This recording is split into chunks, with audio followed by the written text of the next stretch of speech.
lleno en la parte esotérica y la vives de verdad, no solo la tomas como un contenido teórico, sino que pones como un contenido práctico, te cambia la vida, te cambia la manera de pensar y desde luego te vuelves mucho más lúcido y más inteligente. A propósito de lo que has dicho, claro, todo se rige ahora en la sociedad por el método científico, ¿no? Y en políticas estudiáis, porque me lo dijo una amiga, dice, cuando supo que te iba, esta es una pregunta de ella, que te iba a entrevistar, dice, pregúntale la diferencia, que resalte la diferencia entre método científico y evidencia. Porque fíjate ahora la importancia que se le da al método científico y la ciencia se anula día a día. Explica eso un poquito, Robert. ¿Tú qué lo ves?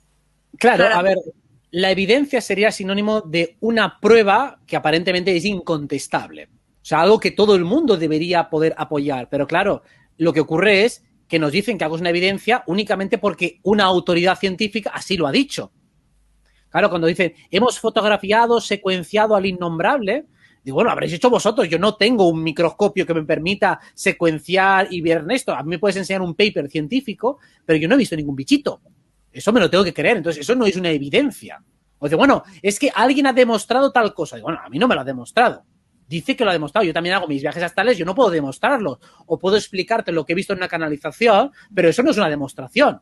Eso es mi verdad y la puedo compartir con quien sea, pero no es una demostración. O sea, básicamente el método científico es simplemente una metodología para hallar unos resultados aplicables específicamente al mundo material y físico. O sea, porque los puristas del positivismo, que sería una rama de la ciencia, digamos, de la ciencia o del método científico, de la epistemología, son aquellos que te dicen que las únicas ciencias verdaderas son las ciencias duras, que serían la física y la química y en parte la biología. Pero que las ciencias sociales, como la economía, la ciencia política, no estarían incluidas en ese método científico. Entonces, una metodología científica es axiomática, porque así, al fin y al cabo, es un consenso entre diferentes investigadores para tratar de llegar a una verdad. Y además necesita de unas bases axiomáticas. Por ejemplo, el principio de falsación. Yo tengo que hacer proposiciones o emitir proposiciones que puedan ser falseables. Entonces, esas son científicas. Sin embargo, por ejemplo, el Big Bang no es falseable, tampoco es reproducible. Eso es como la existencia de Dios. No se puede demostrar la inexistencia de Dios. Es un principio de falsabilidad, por lo tanto, no es un debate científico, sino que es filosófico. Entonces, no se puede demostrar la inexistencia de Dios y tampoco se puede probar la existencia de Dios. Lo mismo con el Big Bang. El Big Bang no es reproducible, quería decir reproducible, no falsable. No es reproducible. Yo no puedo reproducirlo en un laboratorio. Se dice, los experimentos científicos se tienen que poder reproducir y que todos lleguemos a la misma conclusión. Ahora, esto en el misticismo se dice y se argumenta con buena lógica, bueno, si son reproducibles. Yo te puedo explicar qué tipo de trabajo interno tienes que hacer para tener un viaje astral o para tener una experiencia mística, con lo cual se puede aplicar una metodología científica sobre esto. Pero el método científico tiene una serie de bases axiomáticas. ¿Cuál es la más importante de ellas? Que lo único real, lo único que existe es el mundo físico. Esa es una base axiomática. Es un principio que se da por hecho. Con lo cual, todos los contenidos que tienes en tu espacio interno no son reales. Hacemos una contraposición entre la realidad y mis fantasías, mis pensamientos. Esta es la primera polaridad que empieza a amputar nuestra realidad. Porque ¿cómo no van a ser reales mis pensamientos? En tanto que alteran mi fisiología, son reales. O sea, es evidente que hay una relación entre la mente y el cuerpo.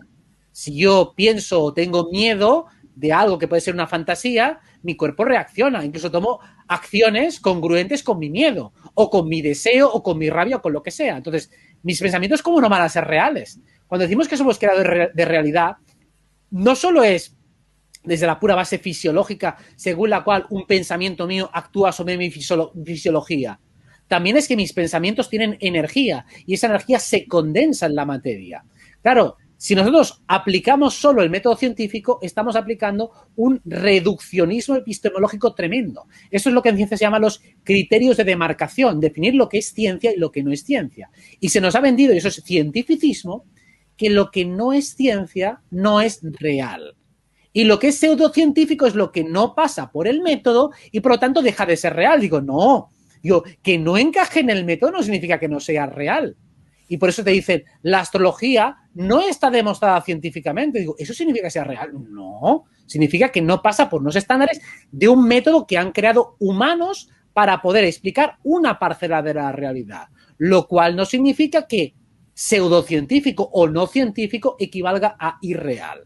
Y claro, pero eso es una trampa de lenguaje que está tan insertada en la psique colectiva que prácticamente la gente toma como sinónimos pseudocientífico o no demostrado científicamente como irreal o falso, lo cual es una falacia argumentativa de 3 pares de narices. Pero en efectos prácticos nos encontramos siempre con esta misma falsa disyuntiva. Qué bien explicado. Pseudocientíficos, pseudoterapias en este país. Todo el día con la palabra pseudo. Me ha encantado la explicación que has dado. Gracias, Robert. Antes